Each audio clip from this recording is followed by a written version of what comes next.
The Elves and the Shoemaker.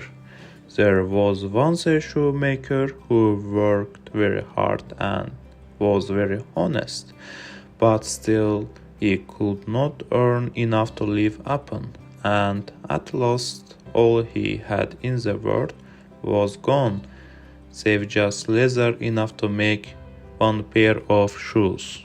Then he cut his leather out, all ready to make up the next day, meaning to rise early in the morning to his work. His conscience was clear and his heart light amidst all his troubles.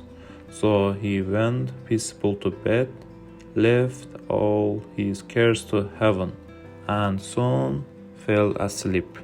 In the morning, after he had said his prayers, he sat himself down to his work, when to his great wonder there stood their shoes, all ready to made upon the table.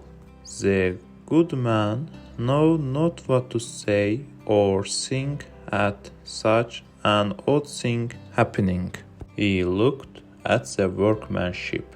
There was not one false stitch in the whole job. All was so neat and true that it was quite a masterpiece.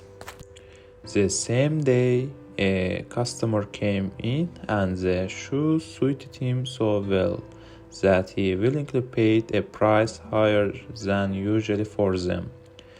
And the poor shoemaker with the money bought leather enough to make 2 pairs more. In the evening he cut out the work and went to bed early, that he might get up and bring betimes next day. But he was saved all the trouble, for when he got up in the morning the work was done, ready to his hand. Soon in came buyers, who paid him handsomely for his goods, so that he bought leather enough for 4 pair more. He cut out the work again overnight, and found it done in the morning as before, and so it went on for some time. What was got ready in the evening was always done by daybreak, and the good man soon became thriving and well off again. One evening about Christmas time, as he and his wife were sitting over the fire chatting together, he said to her, "I should like to sit up and watch tonight, that we may see who it's that comes and does my work for me." The wife liked the thought, so they left a light burning and hid themselves in a corner of the room, behind a curtain that was hung up there, and watched what would happen. As soon as it was midnight, there came in 2 little naked dwarfs, and they sat themselves upon the shoemaker's bench, took up all the work that was cut out, and began to play with their little fingers, stitching and rapping and tapping away at such a rate that the shoemaker was all wonder and could not take his eyes off them. And on they went till the job was quite done, and the shoes stood ready for us upon the table. This was long before daybreak, and then they bustled away as quick as lightning.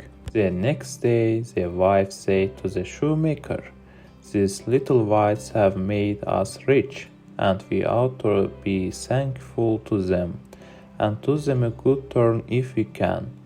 I am quite sorry to see them run about so they do, and indeed it's not very decent, for they have nothing upon their backs to keep off the cold.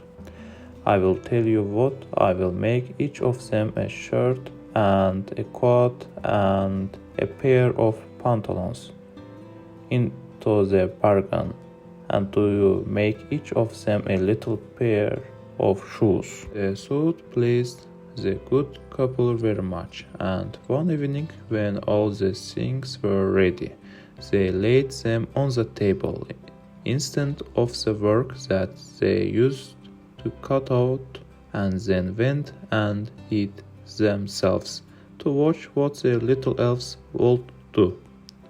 About midnight, in they came, dancing and skipping up round the room, and then went to sit down their work as usually.